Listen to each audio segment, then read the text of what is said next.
Hi YouTubers, making another video on this sump cover, the oil pan I replaced on the Mitsubishi MQ Triton.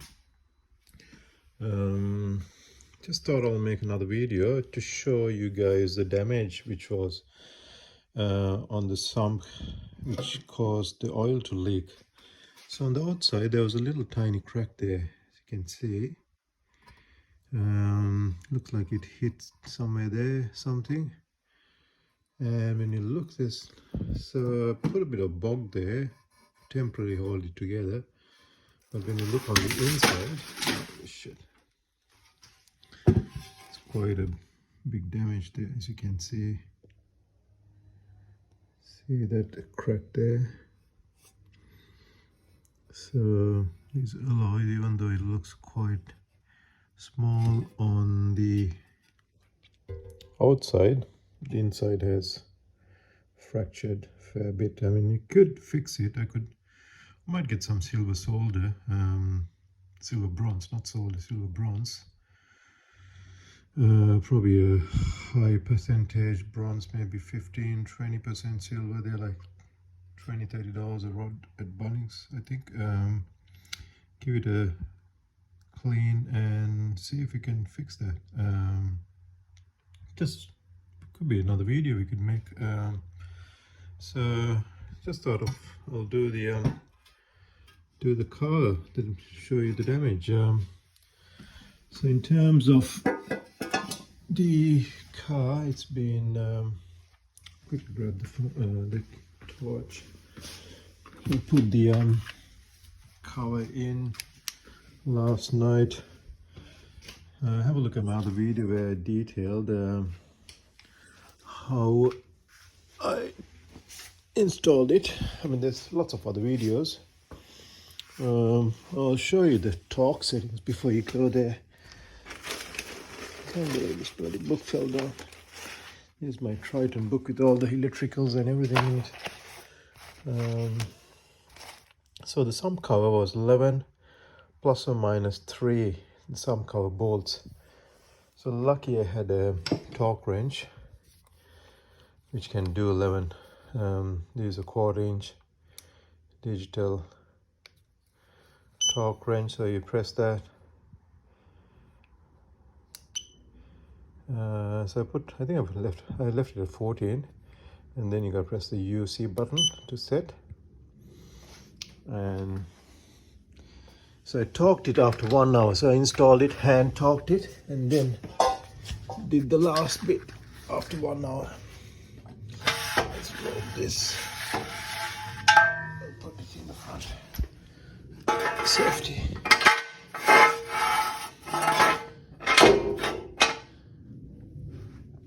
Always have two jack stands on each side, just to make sure. So yeah, just go in there, 10 mil, and then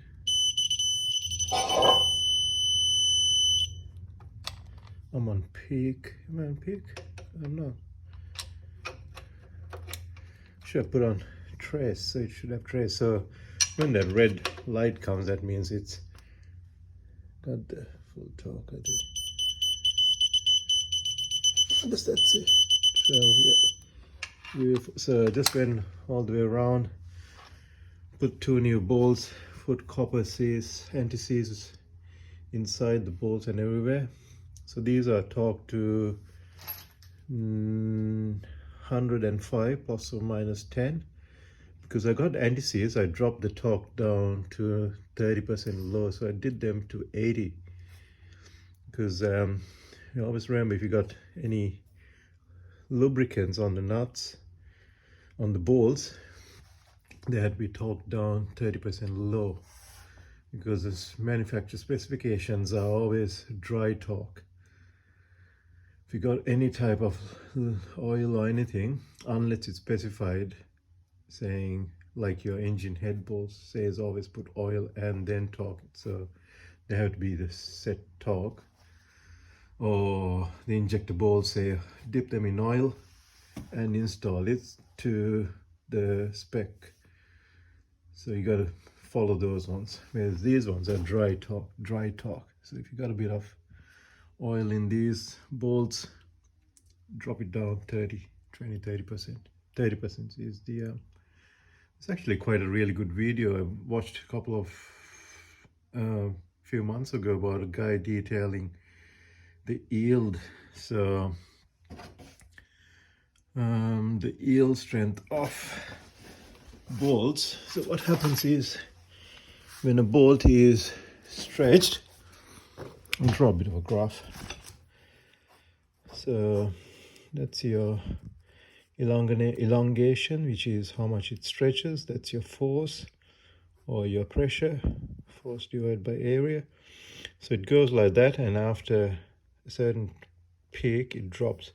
So that's your elastic limit,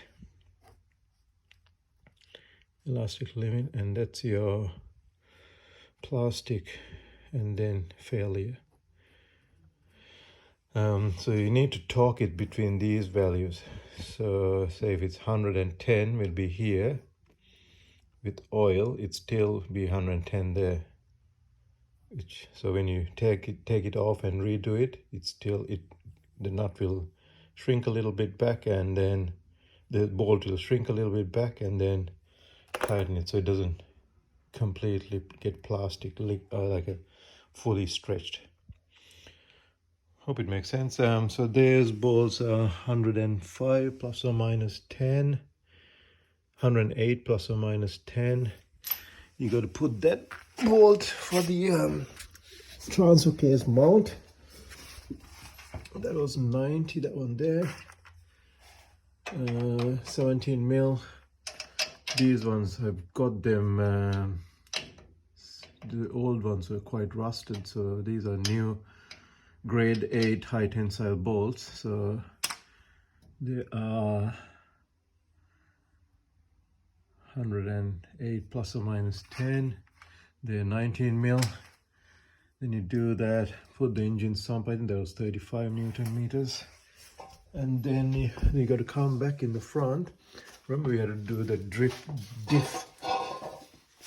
diff arm, which is that one there. We had to undo those ones to get that sump cover out. Well, look at my video how I got it. Should I grab the torch? Then you got to come here, and these bolts were 90, which is part of your diff arm, the front diff mounting arm, which these ones. It's interesting, this is 90 plus or minus 10, but these bolts, which connects the these ones here, they are, so they're 17 mil as well, but they are 105, so they're a bit high torque. That's 90 because of their movement. I think that got the mount bush there. So yeah, just thought I'll do another video of that. Show you guys the sump, the crack, how it looked like. There's no oil leak, so I'll fill the oil. Let's start the car too. Oh, no need to start it, but fill the car. 7.5 liters of C3 Castrol, which is this one here.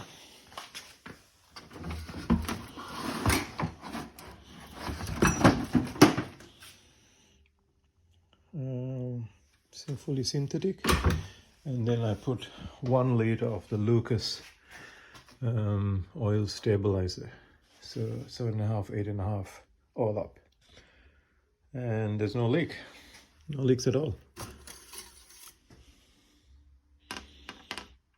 Yeah, it's just on the top line there.